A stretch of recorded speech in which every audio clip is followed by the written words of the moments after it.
Hello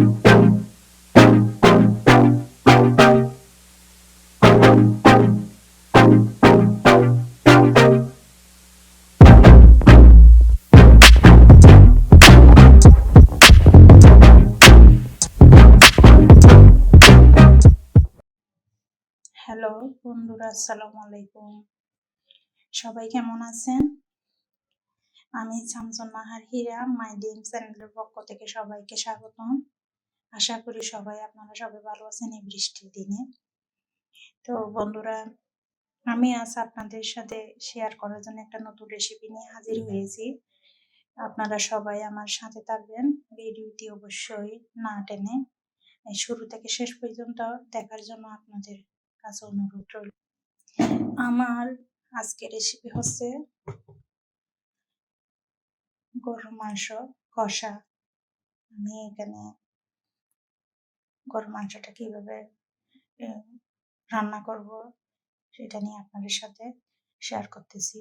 তো বন্ধুরা, আপনাদের কাছে আমার একটা অনুরোধ, সেটা হচ্ছে যে আপনারা আমার ভিডিওটি শুরু থেকে শেষ পর্যন্ত না টেনে দেখবেন, একটা না দেখবেন, যাতে করে আপনারা সব স্টেপ বাই স্টেপ বুঝতে পারেন।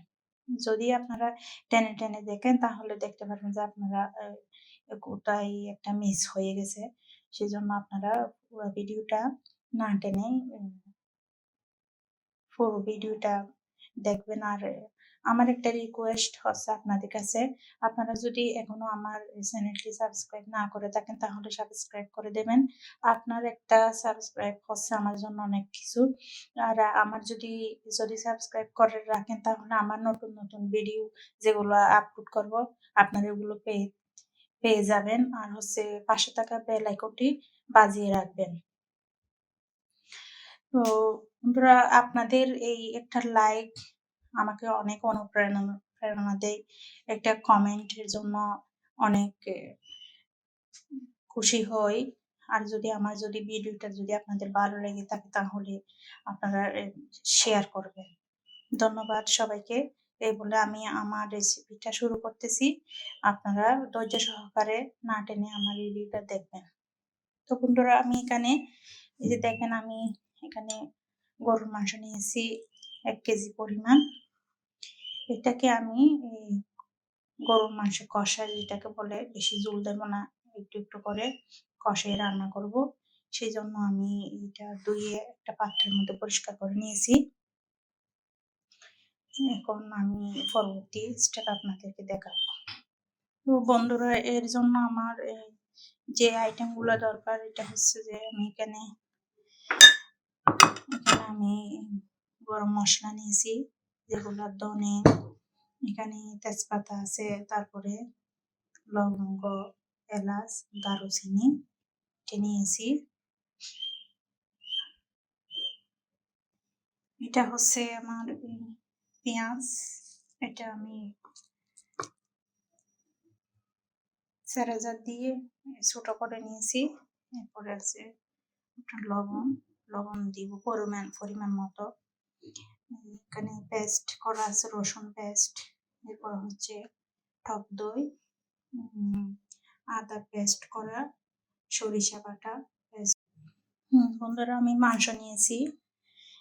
মাংসের মধ্যে এখন আমি আস্তে আস্তে পর্যায়ক্রমে সব মশলা অ্যাড করব। এখানে আমি প্রথমে দিয়ে দিচ্ছি পেঁয়াজ কুচি, যেগুলো পেস্টও বলা যায় না।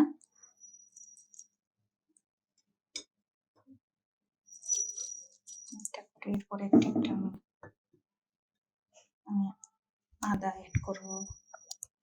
এরপর হচ্ছে সরিষা বাটা,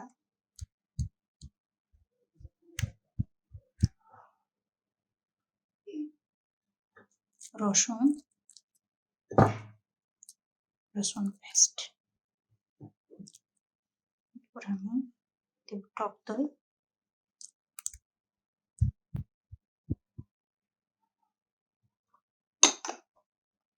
আমি লবণ দিব পরিমাণ মতো। আমি লবণ দিয়েছি এতটুকু, আমার পরবর্তী যদি আমি দেখি যদি প্রয়োজন হয় তাহলে দিব। এখন গুঁড়া মশলাগুলা অ্যাড করব।